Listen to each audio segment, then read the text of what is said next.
we have returned. We defeated Hemwick, we defeated the Cleric Beast. Now it's time to head towards Cainhurst. Cainhurst has our fashion.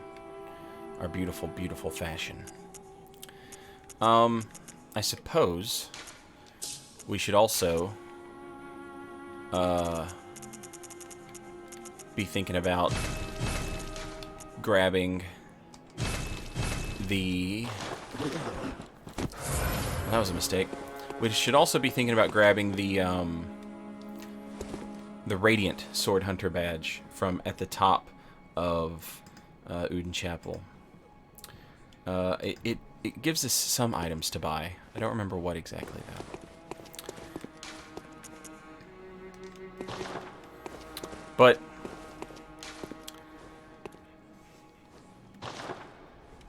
that's not right. There we go. We'll head to the Witch's Abode. And we've got that Cainhurst Summons that we found in the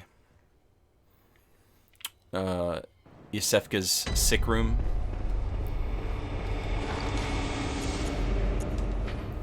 An old bloodstained summons inviting an honored guest to the forsaken castle Cainhurst. Rather bafflingly, it is addressed to you. Do not hesitate. The stagecoach leaves from Hemwick Crossing.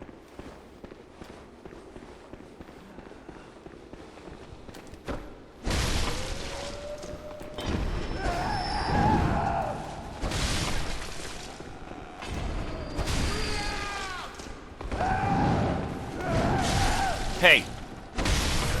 Over the line. Unnecessary. Good lord.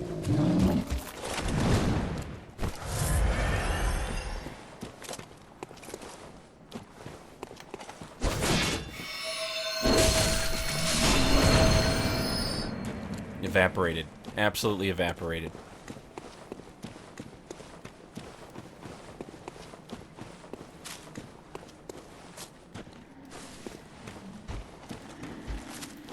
Now, we're kind of killing optional bosses over here. So we're not, like, moving the knight along.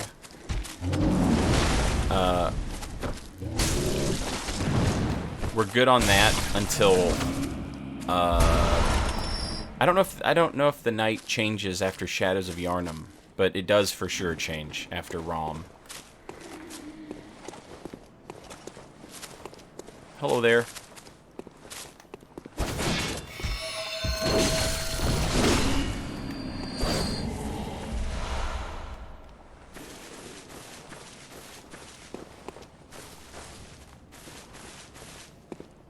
The glare of the moon off the ground looked like a shiny.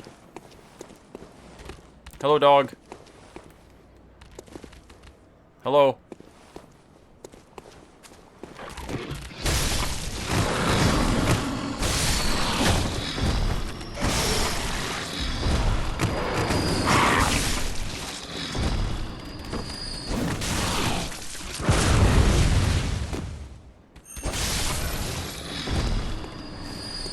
Alright, I want to be able to appreciate our horse and carriage, and I don't want those stupid dogs getting in the way. So, took care of the dogs. So this is apparently Hemwick Crossing.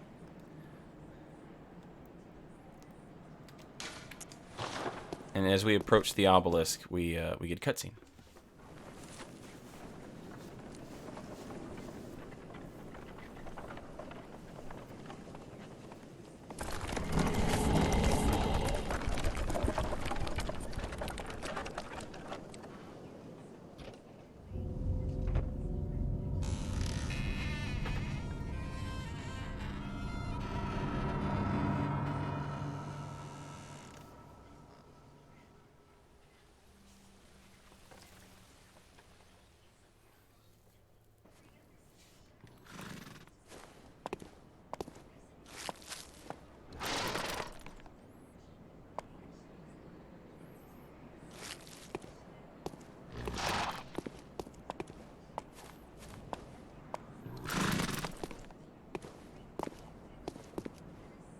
Look at the spooky carriage. Covered in cobwebs. It's got cool lamps on it.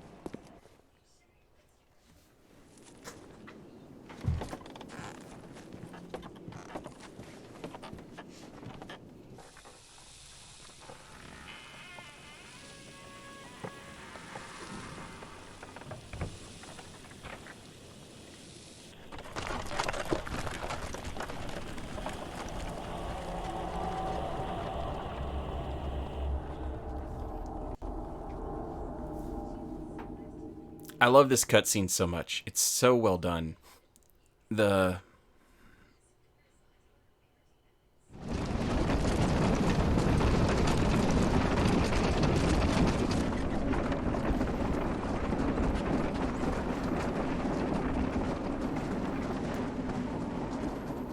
pan from the carriage to the castle, and then the cut, and then your character getting out of the stagecoach.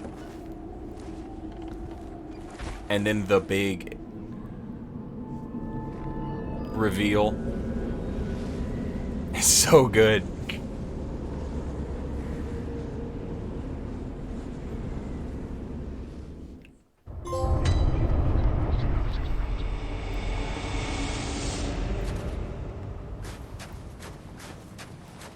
Somehow the bridge that we took to get here is gone.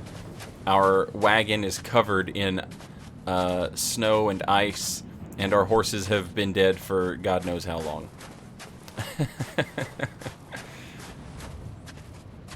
The walk up to this place is just absolutely incredible.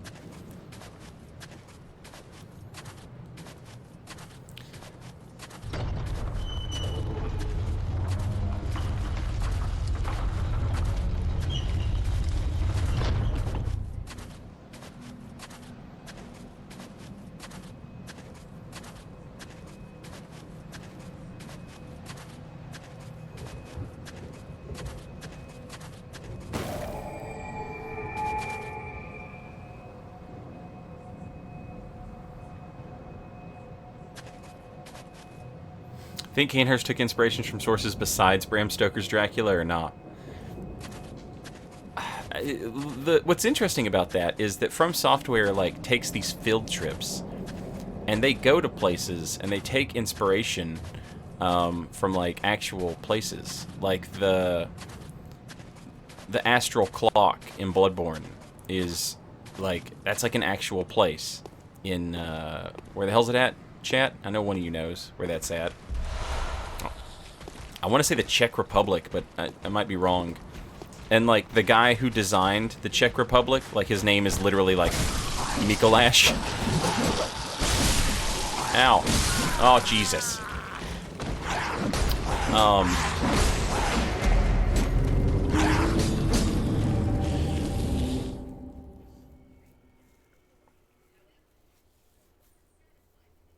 Anne Rolando is based off, like, 4 different cathedrals in Europe. Yeah.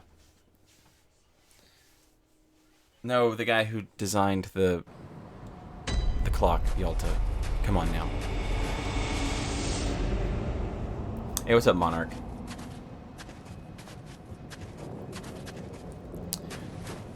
Alright, I want to look around at these statues and stuff, but it's a huge pain with these bounding, jumping jerks.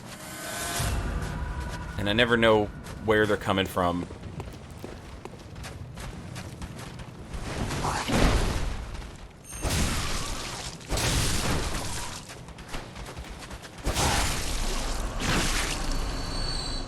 Big, nasty ticks. Gross.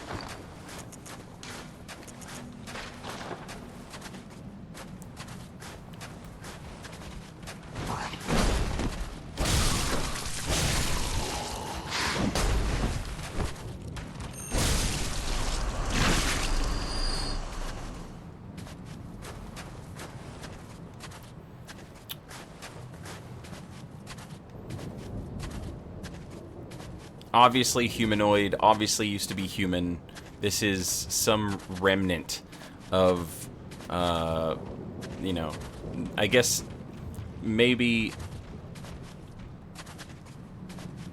rather than injecting the blood, the Cainhurst people actually, like, ingested it, you know what I mean? Like, ate it.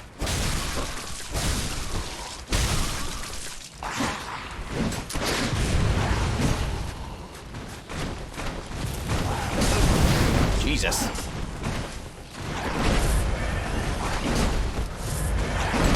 Come on.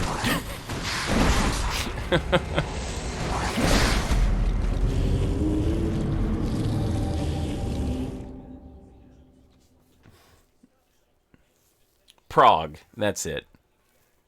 Yeah, there you go.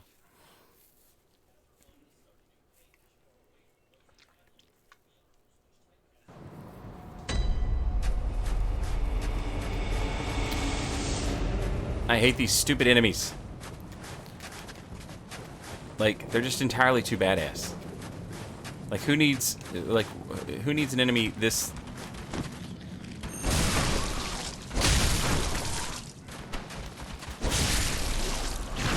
this strong, this annoying, you know? If they were super strong and annoying and died in 2 hits, like, you know, fine.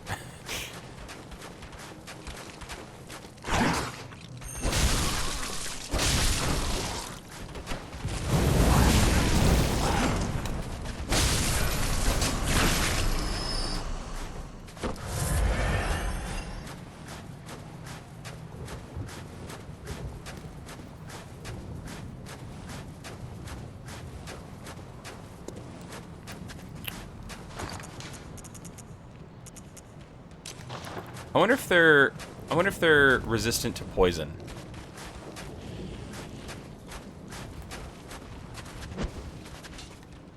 Nice.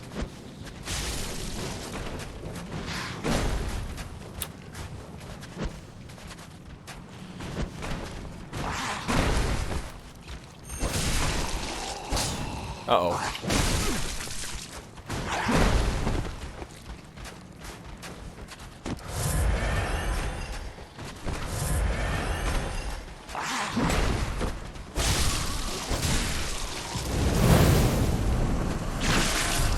Give me back my stuff.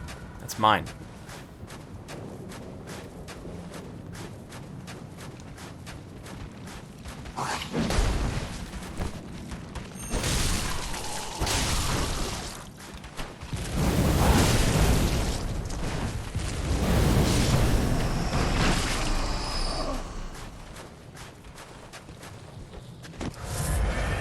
Nadowski, hello.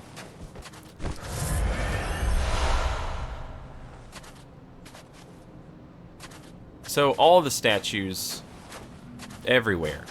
And the statues have been like drug out. Actually, what is that dude?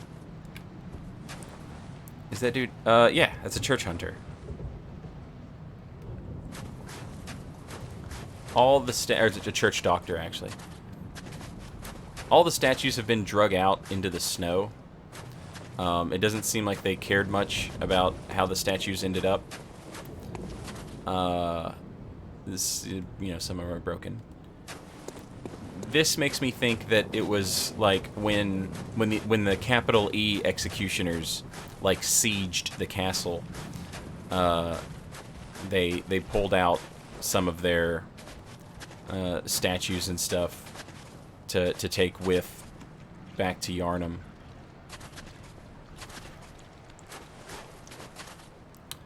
Also, the absolute prominence of, like, the female characters in the statues.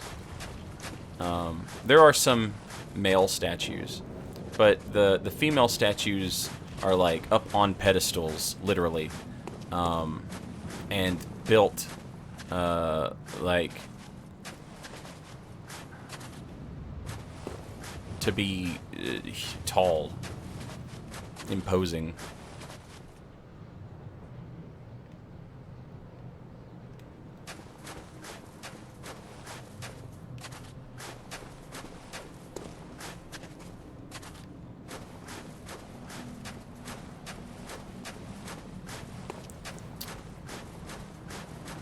Oh, there's 2 dudes.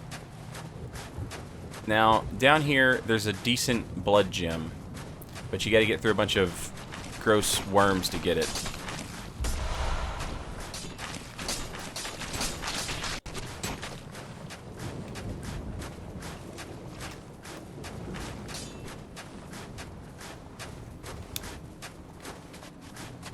That's an interesting, like, geographical formation.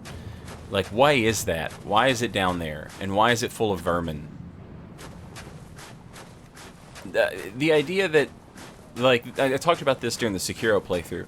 The idea that, like, on a physical level, one of the only things that, like, we can confirm that actually happens in this game, and isn't just, like, the ramblings of crazy people or the hallucinations of, like, a crazy person, is the fact that there is, like, a parasite in people's blood.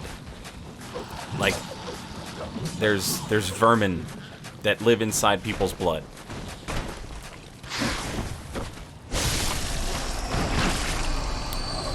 I don't, like, why are the vermin so present in Cainhurst compared to Yharnam?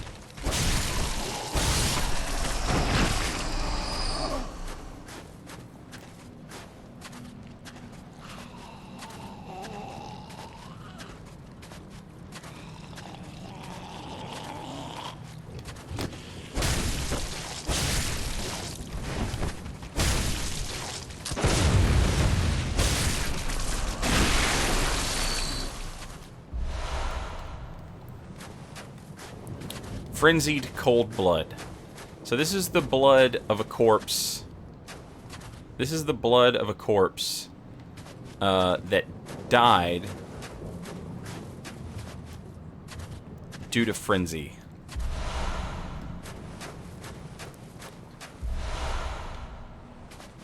What the hell was frenzying these people?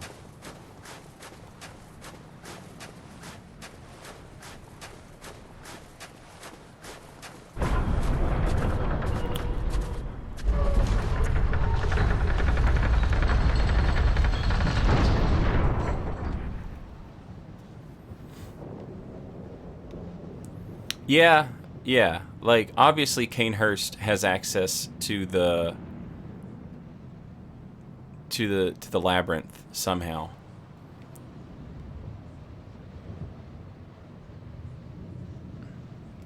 But I mean, I have a hard time believing it's like because of this pit. Because it literally doesn't go there. You know what I mean? That's not where it goes. But who knows what sort of relationship Cainhurst had with Byrgenwerth before the formation of the Healing Church, you know? Alfred told us that a long time ago a Byrgenwerth scholar took forbidden blood to Cainhurst. You know, like it definitely seems to me like there was some sort of like the fact that we find that Cainhurst armor in the Chalice dungeons makes me think that like there were like shared expeditions into the labyrinth with Cainhurst and Byrgenwerth together, but you know, maybe that's not accurate. Thank you. Fighter, thank you for the host. Chat. I got the Lost My Sanity raid and the Fighter PL host. Go give Fighter a follow here on Twitch. Fighter, I hope you had a good stream. Playing some Apex Legends.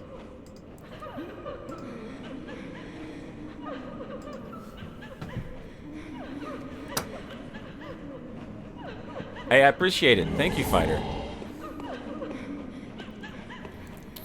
We're playing some Bloodborne. We're doing a challenge run. We're using the Moonlight sword, but we're not allowed to level up. Like, we leveled up enough to use it, but we're not allowed to level up any more than that. We're exploring Cainhurst. Woo!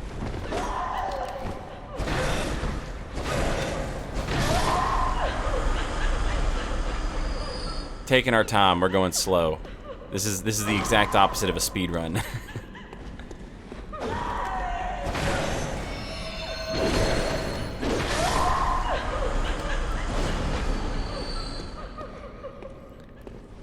So the ghosts chat, I don't know if you've noticed this or not. I didn't notice it until recently, and I've been playing this game for like 7 years, 6 years. The ghosts don't actually appear until you pick something up. When you interact with a corpse, the ghosts appear. And I know that this is obviously not like an Eastern setting in the game, but there are a lot of like Eastern philosophical like leanings in the game. And there was an old JSF video about Dark Souls 3 and Bloodborne, and this idea it's called Kigare, and it's essentially like filth, impurity, and the idea of how impurity and filth and sin is transferred. And one of the things that separates Buddhism from Shintoism is the idea that you can gain Kigare in Shintoism by interacting with a corpse.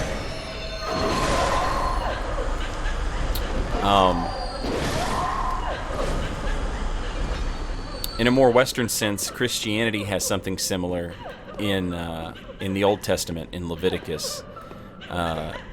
It's forbidden to, like, if you've interacted with a corpse, you have to undergo like a cleansing ritual where you're not allowed to like touch other people, and you have to like quarantine yourself and then like burn a goat. But the idea of interacting with these corpses and then being beset upon by ghosts, pretty on brand.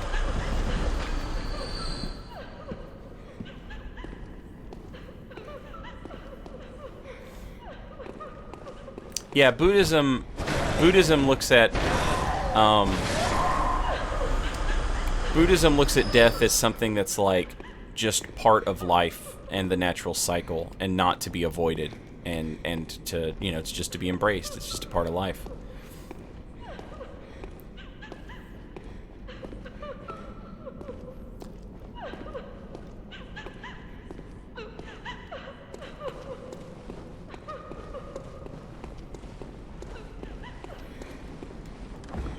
So you might remember when we grabbed the rifle spear, it mentioned that it was a prototype weapon influenced by a weapon from Cainhurst, and that would be this one, this rapier with a firearm built into it.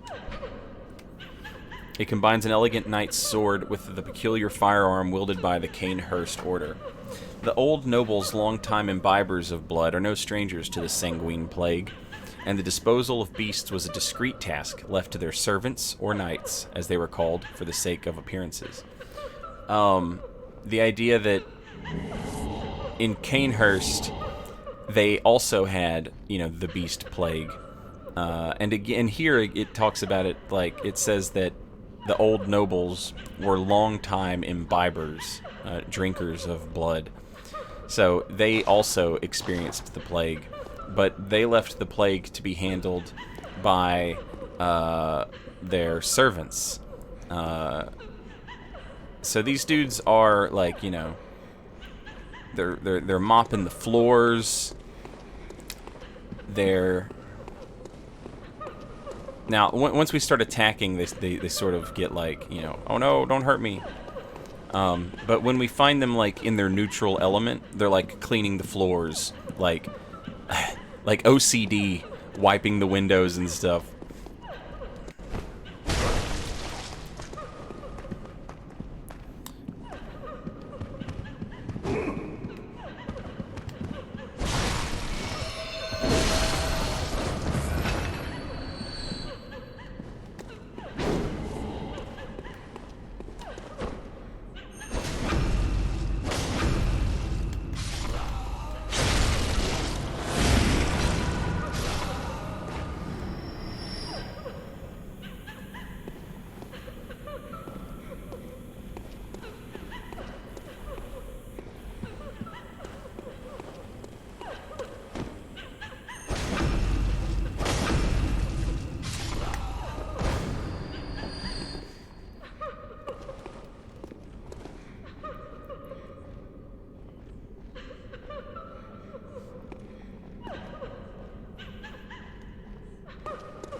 What happened to your Demon Souls remake VODs?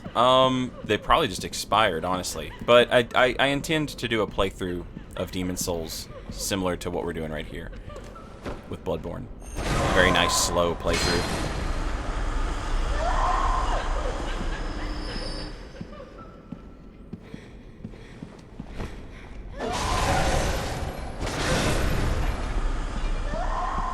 Again, these are ghost enemies, and as such, I don't think...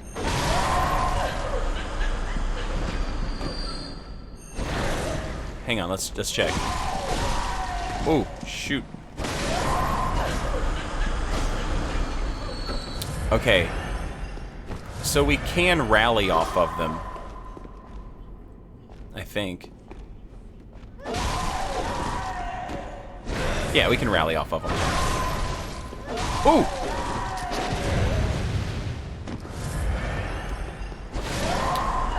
There are ghosts that we fight in the Chalice dungeons. Very similar to this. We can't rally off of them, though.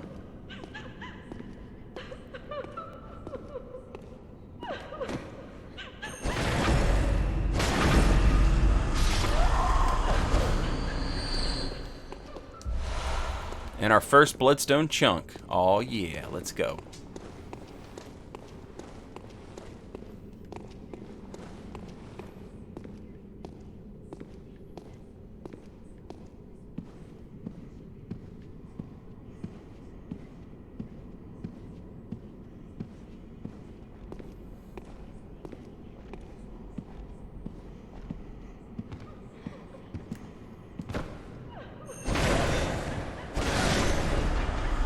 Now, what would have been interesting, we saw that frenzied blood on the church hunters.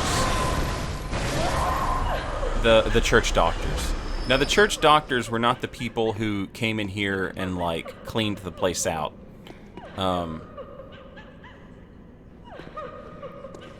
That was the executioners, the capital E executioners. The idea that church doctors came later to, like, look over what had happened. That dude just... Jesus. The idea that church doctors did that. Now, the ghosts in the Chalice dungeons, their knife frenzies us. I wonder if they considered giving this knife frenzy. That frenzied cold blood would make a little bit more sense if that were the case.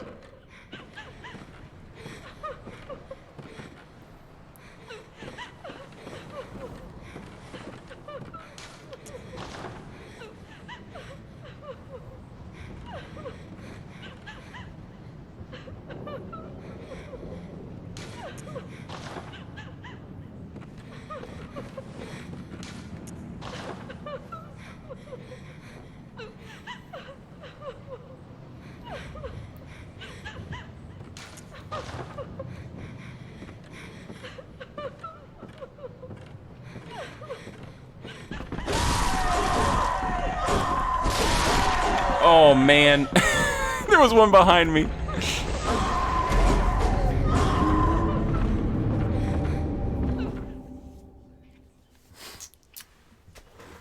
That's I actually noticed something there that I hadn't noticed before. When I thought if I didn't pick that item up, I would be okay.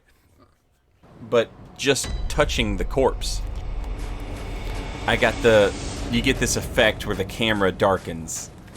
I don't know that I've ever noticed that before. That was interesting. Just like stepping on that corpse, my camera like got dark and the ghosts appeared.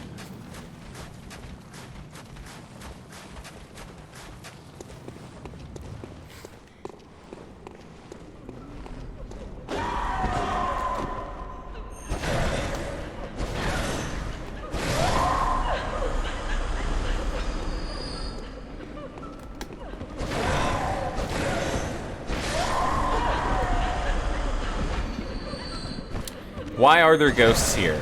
That's a good question. It's so different from the idea of beasts. You know what I mean? That we have ghosts instead. Obviously, the ghosts are not happy. You can see that, like, their throats have been cut. They've been blindfolded. Their hands are bound. These people did not... Ah, come on. That R2 missed. These people did not die peacefully.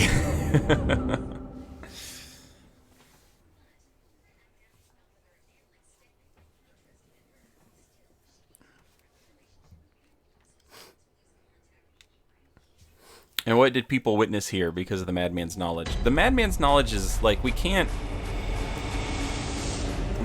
assume that they witnessed it here. They just had a brainworm. At some point they had witnessed something, but they didn't necessarily witness it here. Although, you know, that doesn't mean, you know, they very obviously could have witnessed it here.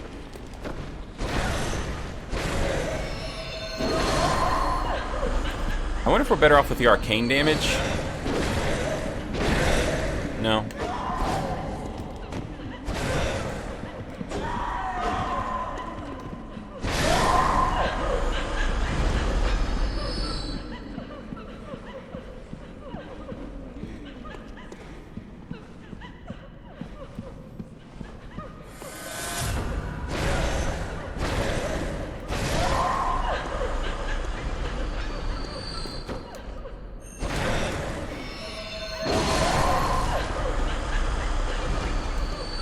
I would really like a stamina rune.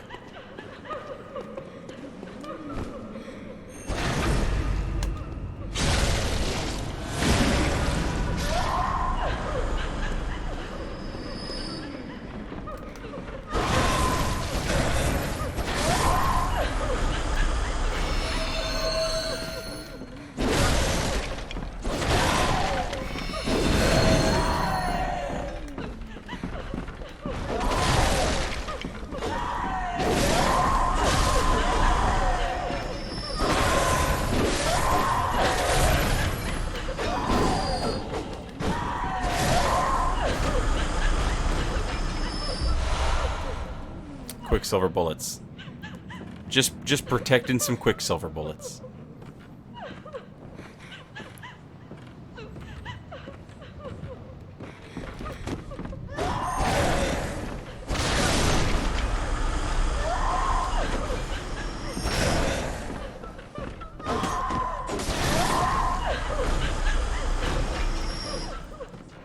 And the way everything is set up on the tables and just like hastily thrown over and knocked down, it really makes me think that like we're seeing, like, they were trying to like inventory and catalog the belongings of the people that they had massacred. So like you come in here and you do like a full-blown genocide, and then you take all their stuff and you're, you know, oh, what should we keep? Oh, this is nice. I'm gonna keep this chandelier. I have a friend who would really like this horn cup. Like everything here is being like inventoried. Uh-oh.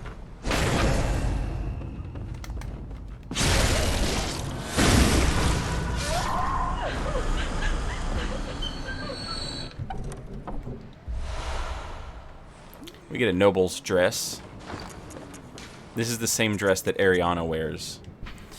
Finely tailored Bordeaux dress, worn by the nobles of the old bloodline that traces back to the forsaken castle, Cainhurst. Look at this dude's dope armor, chat. Look at that guy.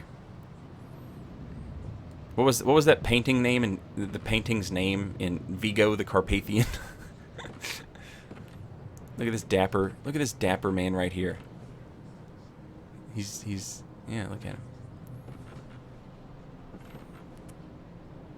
It looks like all the guys are doing duck face.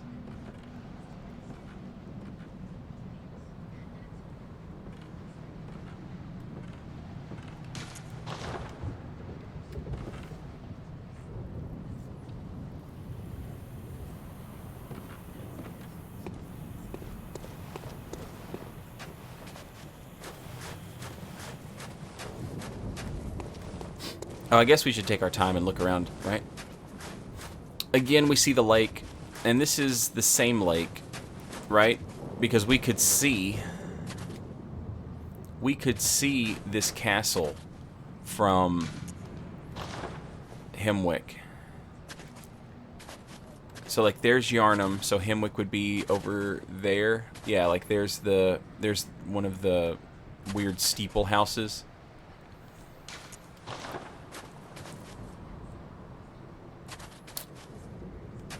And if that's the case, it really seems like we'll get a better look at it over here. It really seems like there used to be like a bridge between Hemwick and Bergenworth, which makes sense because that's how we got here on a ghost horse. And now this more in line with the Beast Plague. These gargoyle monsters, these bat dudes.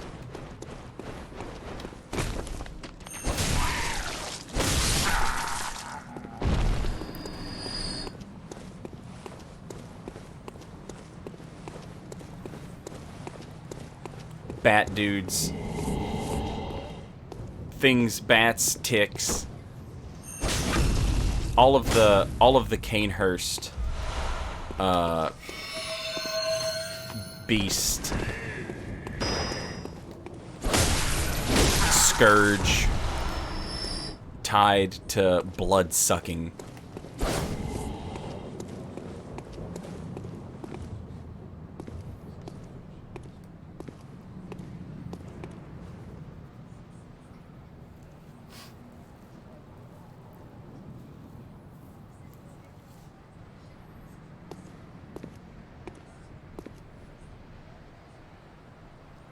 The gargoyles make stone sounds sometimes, though. What do you mean, stone sounds? Sounds like two rocks rubbing together? Well, I mean, there's no rule against having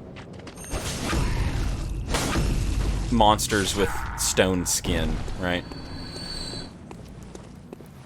To fit the aesthetic.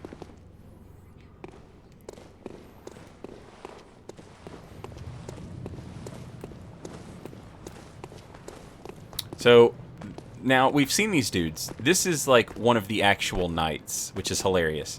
The idea that, like, the lower-class servants are the ones who are the hunters, definitely not lost on me. These guys also, interestingly, coded like dogs.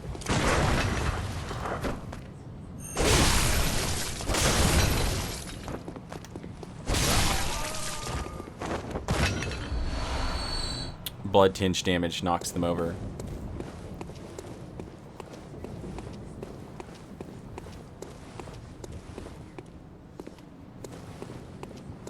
Thank you, Dingo Wizard. I do sometimes. Other times I'm yelling and screaming like a maniac.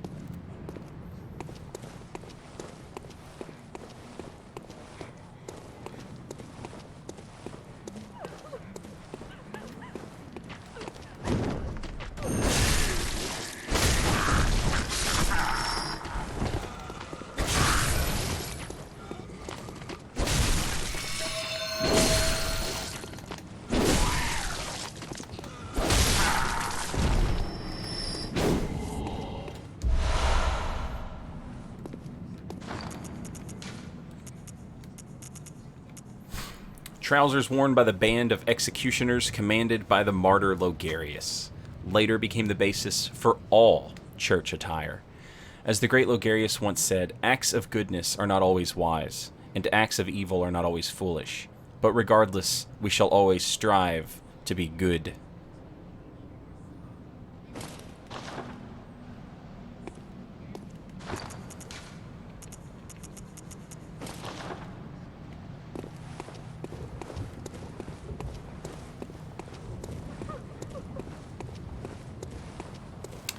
We will not do all the chalices, I don't think, but we will get pretty heavy into the chalices probably.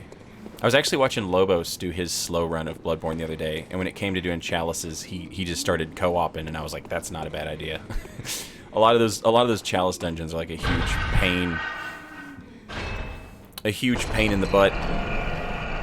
But there are some really, really great bosses in the chalices, so I definitely don't want to like pass those up, you know. So there's our last shortcut. Well, no, this is our second to last shortcut.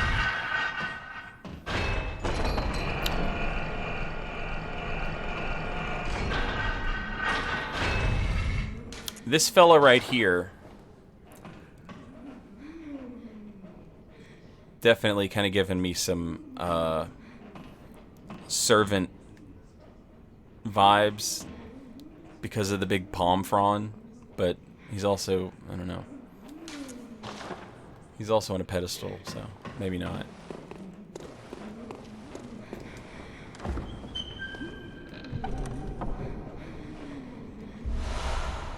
The Vile Blood Register.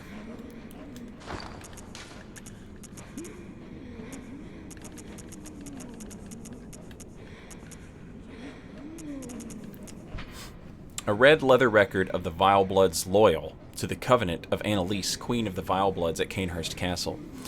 A record of the Vile Bloods, bloodlusting hunters who seek blood dregs for their prey, kept throughout the ages. Probably not a good idea to keep that in a book if you're being absolutely genocided.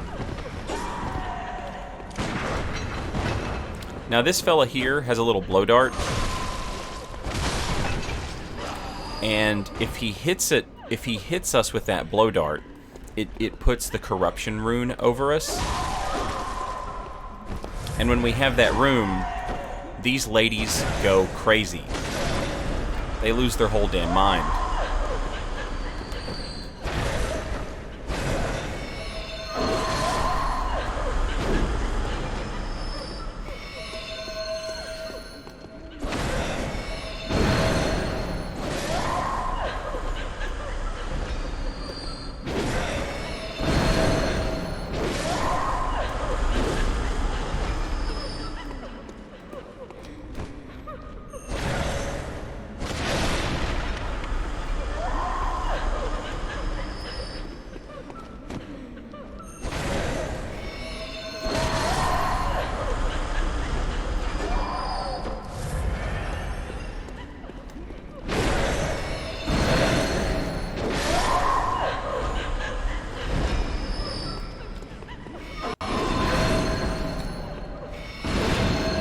Sorry, what?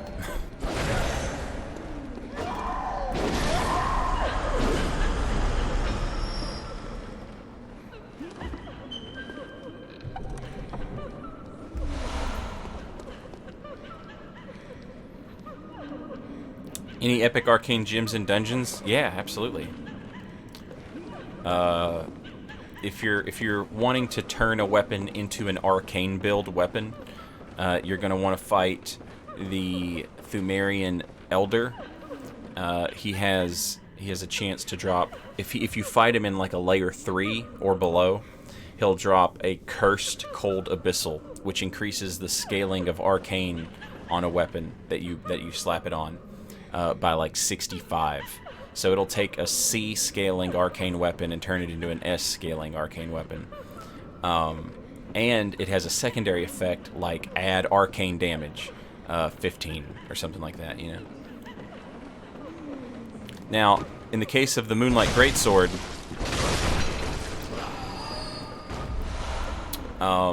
if you do that, you're only increasing the damage on the arcane. You know, so you gotta be careful with how you do that. You'll make the beams do a lot of damage, but everything else will be a little lackluster. Look at the dudes. Look how quick they can clean. Also kind of reminds me of how in Yharnam the hunters were all like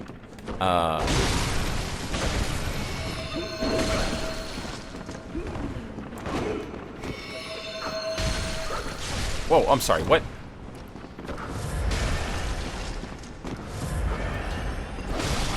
The hunters in Yharnam were all like these super crafty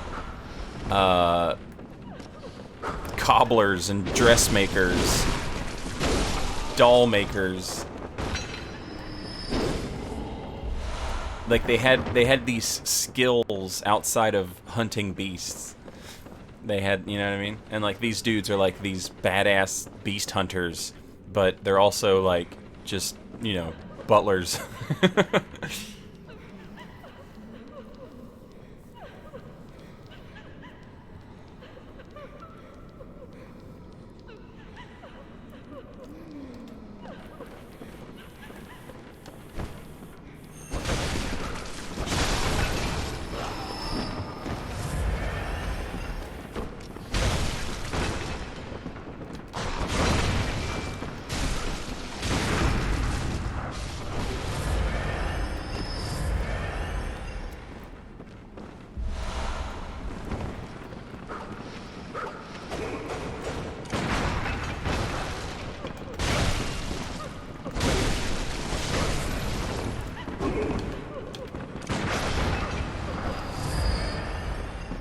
The Bloody Crow's a weird one.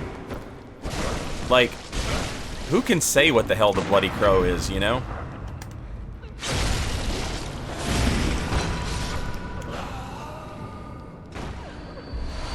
Like, the Bloody Crow may just be like a weird, blood-crazed trophy hunter. Maybe the Bloody Crow is from the hinterlands, like Eileen. Who knows?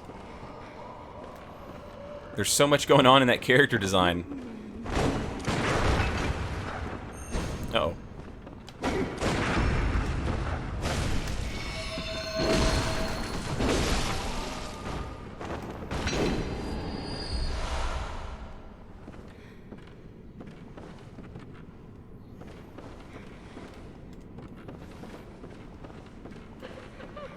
So we're going to take a little bit of a shortcut here.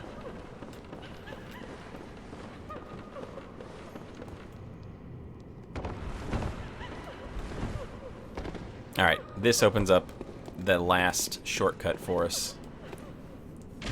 And it opens up the boss. But we're not done exploring yet, so. But if you're on like a speed run, it's a nice little skip.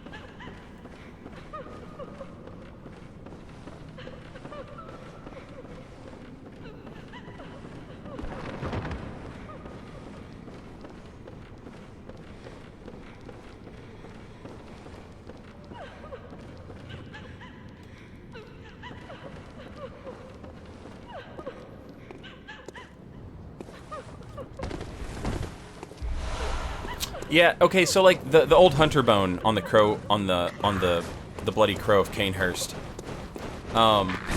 is an interesting thing.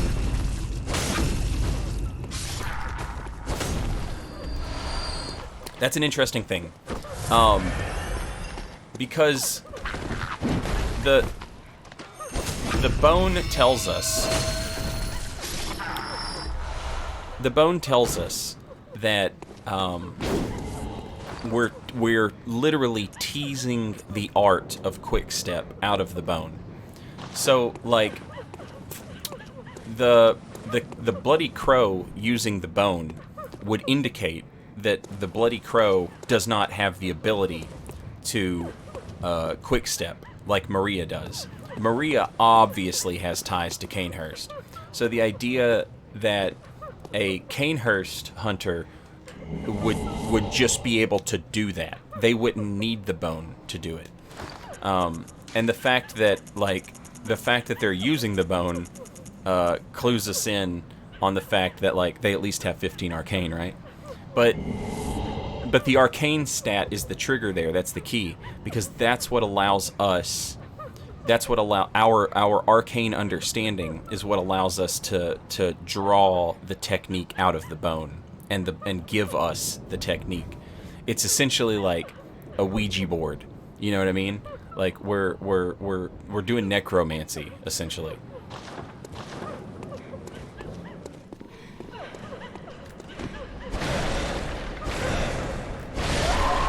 So here we're gonna meet a different kind of enemy.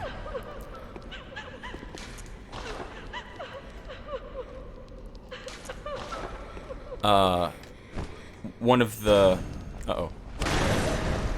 one of the ghosts who didn't. Oh shit.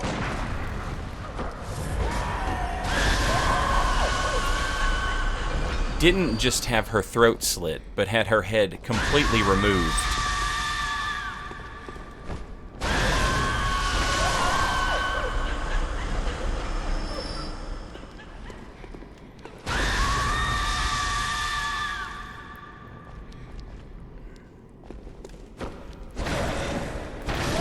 And the scream kind of binds us, that wail of the banshee.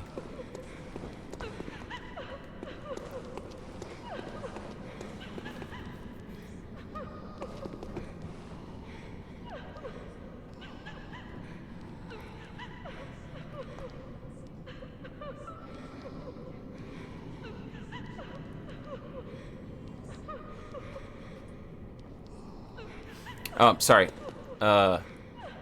Yeah.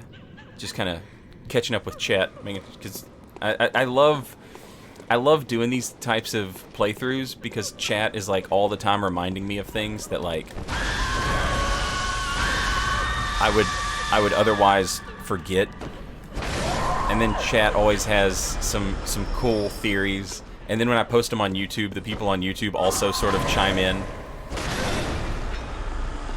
I had a lot of fun reading the comments on the Sekiro playthrough on the YouTube comments.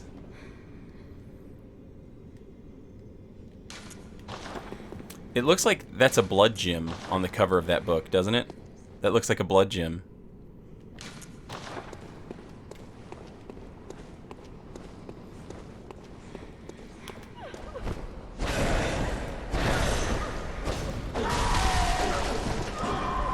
Alright, there's one of the ones with the blow dart. And it infuriates all of the ghosts. Like, they all get mad.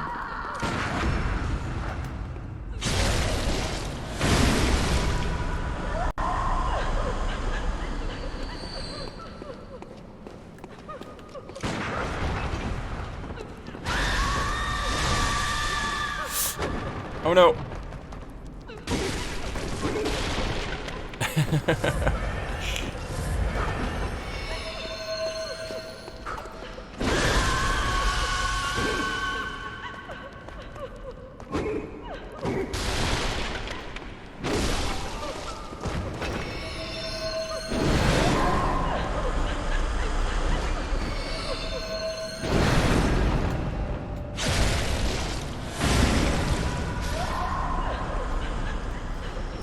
Well, at least we get to show off that mechanic.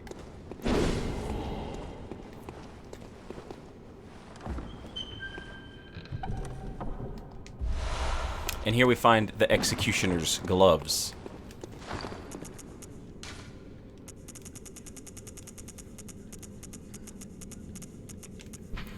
One of the secret treasures hidden in Cainhurst. The gloves of an executioner from a faraway land. Keep in mind, we're lower E executioner, lowercase e executioner. Passed from executioner father to executioner son. These gloves can be used to summon wrathful spirits of the past by smearing them with blood. It is said that the nobles found immeasurable delight in the dances of these vengeful specters. So, there was a faraway land where they had executioners. And the executioner's gloves, if they interact with blood, they summon up like these weird skulls, these gross specters or whatever. And the Cainhurst nobles thought that they were just really like a cool party favor. Like, you know what I mean? Like something that you would show off to company. Like if you got company coming over, you go watch the executioner's gloves. And you watch the cool ghosts dance around and yell and scream. But it's easy to get it sort of twisted and assume that the executioners are the same as the executioners, capital E executioners, that came here and absolutely destroyed everything. Hey, check out these Souls of the Damned. LeMayo, cool. Yeah.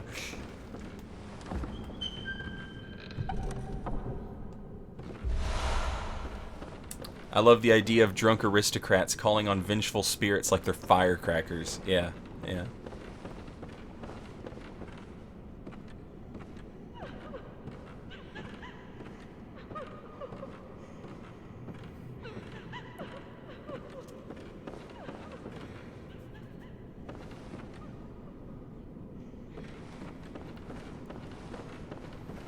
Alright, a couple more bloodstone chunks over here.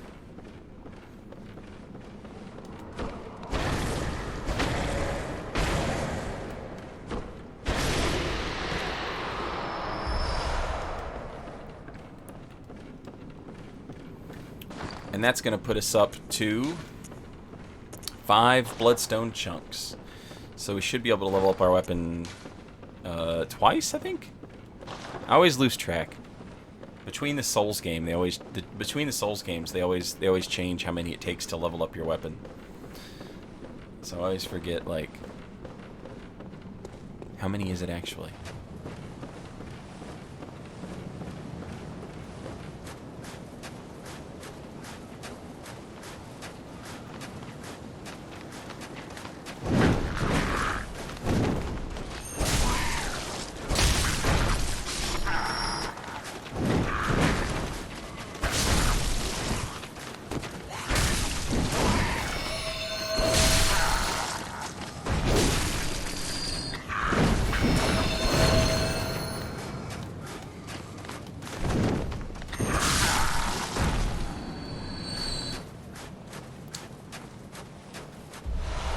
A knight's wig.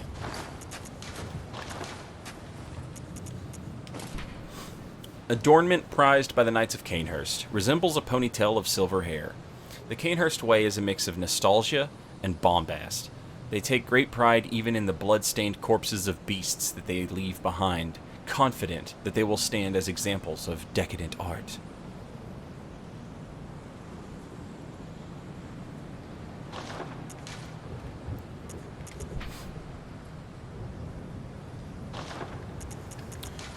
We also grabbed the Evelyn.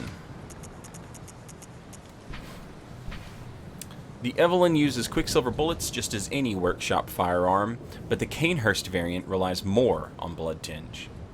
Lovingly named after a woman and graced with an intricate design, Evelyns were adored by Cainhurst knights.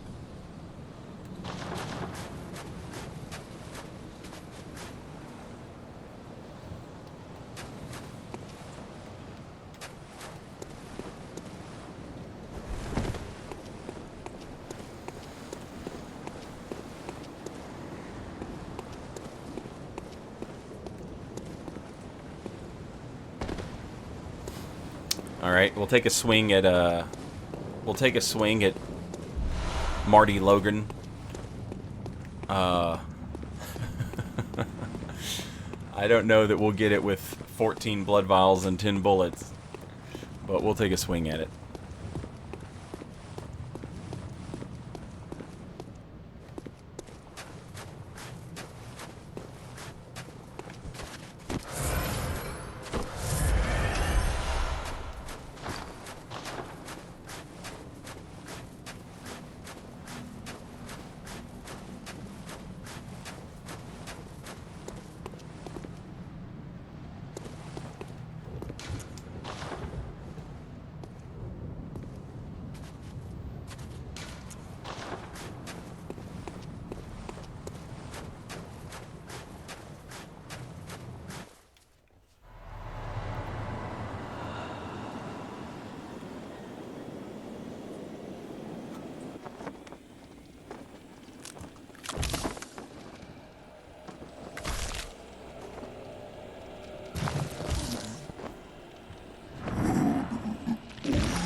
This boss fight drives me absolutely crazy. So that attack right there, we just kind of have to avoid it. It's big and it goes on forever.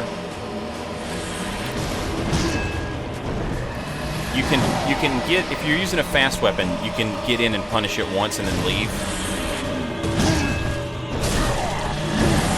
If you interrupt him, that's even better.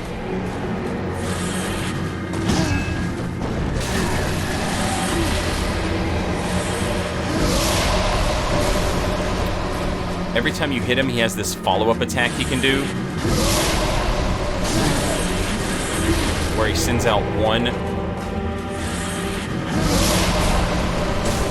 and then leaves. Ooh, I dodged the wrong way. Just panic dodged.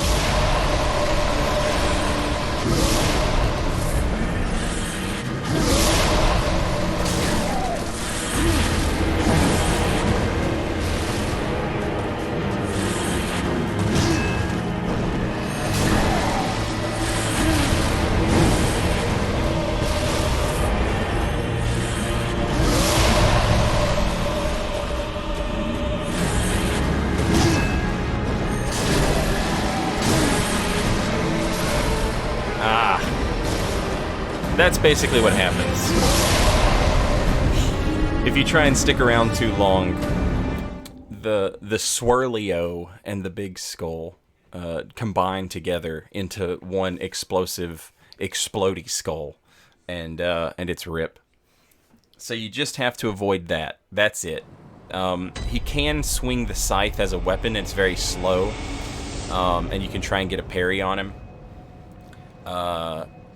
But that's it for Phase 1. It's just that. We've explored all of Cainhurst Castle, though, so this is a good place to split it up. So that's what we're going to do. And when we come back, it'll be versus Marty Logan, and we'll finish it off.